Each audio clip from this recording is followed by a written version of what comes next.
शेतकरी बांधवांनो, हा जो काही प्लॉट दिसतोय हा 15 नोव्हेंबर 2025 रोजीची जी आहे ती एक डोळा पद्धतीने लागवड केलेली आहे.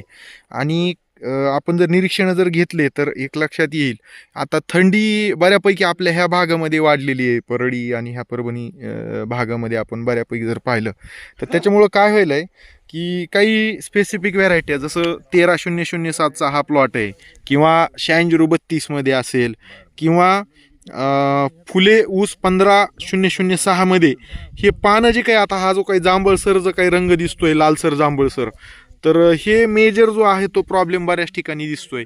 आणि शक्यतो हा पानाच्या मागच्या साईडला जो आहे तो दिसतोय.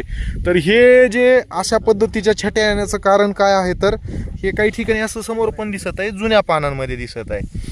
तर हे असं व्हायचं कारण, किंवा हे फोटो जर तुम्ही हे जर पाहिलं, ह्याचे पानं जर पाहिले, तर हे व्हायचं कारण म्हणजे स्फुरदाची कमतरता ह्या ठिकाणी जी आहे ते अशा पद्धतीनं आपल्याला निदर्शनाशी येते आहे. आणि ह्याच्या व्यवस्थापनाच्या अनुषंगानं आता आपण ह्या ठिकाणी जे आहे ते एखादा स्प्रे जे आहे ते आपण त्या ठिकाणी घेणं गरजेचं आहे. याच्यामध्ये आपण जर 1261 तर ते आपण ह्याच्यामध्ये घेऊ शकतो, 5 ग्रॅम प्रति 1 लिटर पाणी. आणि सोबत एक सूक्ष्म अन्नद्रव्य महाराष्ट्र ग्रेड 2, जसं कृषी विभागानं जर तुमच्या गावामध्ये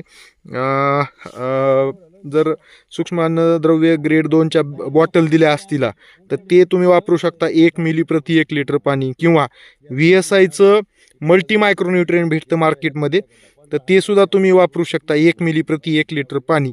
किंवा हे दोन्ही भेटलं नसेल तर मग पूर्वाचं चिलमिक्स कॉम्बी जे भेटतं तर ते आपण 1 ग्रॅम प्रति 1 लिटर पाणी, किंवा BASFचं लिबरल म्हणून येतं तर ते सुद्धा आपण 1 ग्रॅम प्रति 1 लिटर पाणी. यापैकी हे जे काही 4 आपण ऑप्शन सांगितले त्याच्यातलं कुठलाही एक ऑप्शन जो आहे तो तुम्ही त्या ठिकाणी निवडू शकता.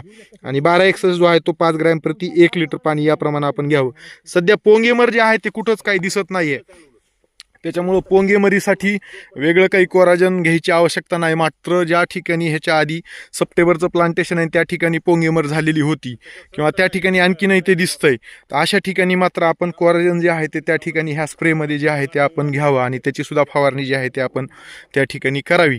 दुसरा विषय, 265 जेवढे क्रॉस आहे, म्हणजे आता परभणी जिल्ह्यामध्ये जर, किंवा ह्या परळीच्या पण बऱ्याच भागामध्ये 10,001 म्हणतात शेतकरी, पण ते ॲक्च्युअल आहे संकेश्वराचं 92-93, तो जो आहे तो 265 पासून तयार केलेला ऊस आहे. 265 असू द्या, 265चे क्रॉस आत्ताचे आलेले तीनही, इवन 10,001 सुद्धा, आणि ही 13-0-0-7 ह्याच्यामध्ये पण.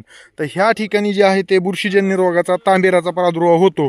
तर अशा ठिकाणी जे आहे ते आपण एखादं ट्रायझोल ग्रुपमधलं कीटकनाशक शिफारशीतलं जे आहे ते आपण त्या ठिकाणी घेणं गरजेचं आहे, जेणेकरून आपल्याला नंतर जो काही ह्याच्यामध्ये जो काही येणारा तांबेरा रोग आहे तर त्याचं व्यवस्थापन सुद्धा त्या ठिकाणी येईल, म्हणजे कंट्रोलमध्ये आपल्याला तो आपण करू शकतो प्रतिबंधात्मक उपाययोजना म्हणून. तर त्याच्यामध्ये आपण बोनस नावाचं एक बुरशीनाशक आहे, 1 मिली प्रति 1 लिटर पाणी याप्रमाणे त्याचा स्प्रे घेऊ शकतो. किंवा साफ नावाचं जे बुरशीनाशक ज्याच्यात आंतरप्रवाही कार्बेडिझम आहे तो सुद्धा आपण जरी घेतला तरी चालेल, 1 ग्रॅम प्रति 1 लिटर पाणी याप्रमाणे.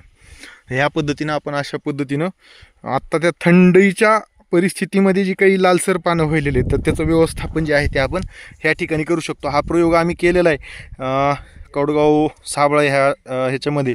तर त्या ठिकाणी स्प्रे घेतल्याच्या नंतर हा लालसरपणा जो आहे तो पूर्णपणे जो आहे तो त्या ठिकाणचा निघून गेला होता.